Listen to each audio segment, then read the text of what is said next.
Frankenheimer's Seconds, part science fiction of the speculative present persuasion, part proto-body horror, part noir thriller come black comedy, a film that is locatable at the thematic and stylistic intersection of post-McCarthy paranoia, European art cinema, the suburban identity nightmares of the Twilight Zone, and the midlife crises of malehood aroused by 1960s counterculture, with a Hollywood star in the form of Rock Hudson at the height of his popularity, and an Academy Award nomination for its cinematographer James Wong Howe. Yet for all its eclectic centrality, Seconds has dwelt in a collective blind spot for much of its life cycle.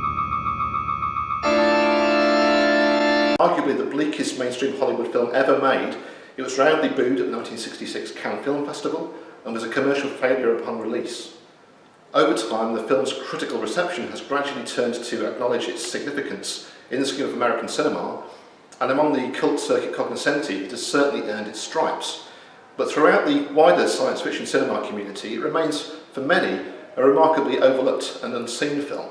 Here is a tale of a man so dissatisfied with his life that he allows himself to be coerced into buying an entirely new identity courtesy of the company as a reborn. Your studio is in Malibu, California. Quite luxurious, very private. You'll make your own adjustment in your own way, in your own time. Only to discover when he misses his old life that there's no going back to it. Worse still, when the company initiates a product recall on their faulty client, he realises with inescapable horror that it would have paid him to read the small print on the contract that he signed. Hello, son. I'd suggest that Seconds is both emblematic of the time in which it was made and perpetually relevant to new audiences, but as a portent of things to come. Arguably the finest attribute of science fiction, both literary and cinematic, is its ability to reflect upon contemporary ideas and issues, and through a lens that consciously stretches plausibility and often employs allegory, offer a retelling, a foretelling of the future. This attribute can also be its undoing. For some, the genre falls all too frequently into the territory of far-fetched. For others, its intention to forewarn can interfere with their reception of the work as an entertainment.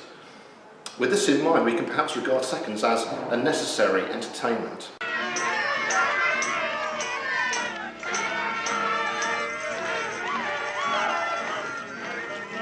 In the context of the film, the lengthy procedures that convert the overweight New York banker Arthur Hamilton, played by John Randolph, into the handsome, reclusive Malibu Beach located artist Tony Wilson, played by Hudson, say less about the narcissistic whims of the affluent and more about the ability of the system, represented in the film by the company, to control and manipulate the individual.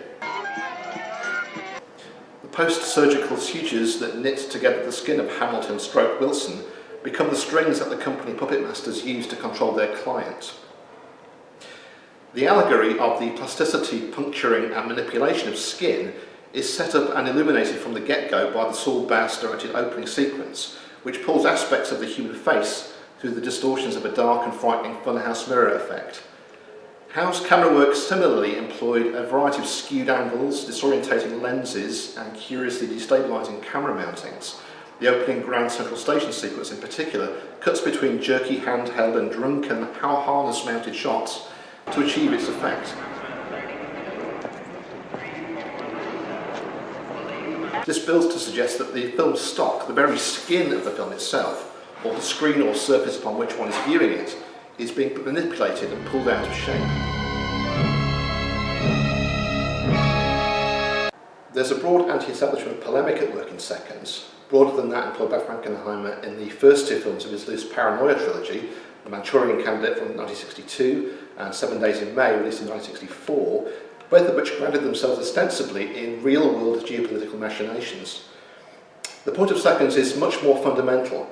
Through its bleak, subjective eye, it seeks to illustrate the perils of the individual entering into a pact with the system, Faust by way of Kafka. What happens to Hutton's character in his second life and how he comes to realise too late how he ruined his first one is the nub of the film's desperate potency. Be advised, it's lonely, downbeat stuff from start to finish, and then Hudson is bound and gagged and wheeled through to theatre for his second and final surgical procedure at the film's bitter end.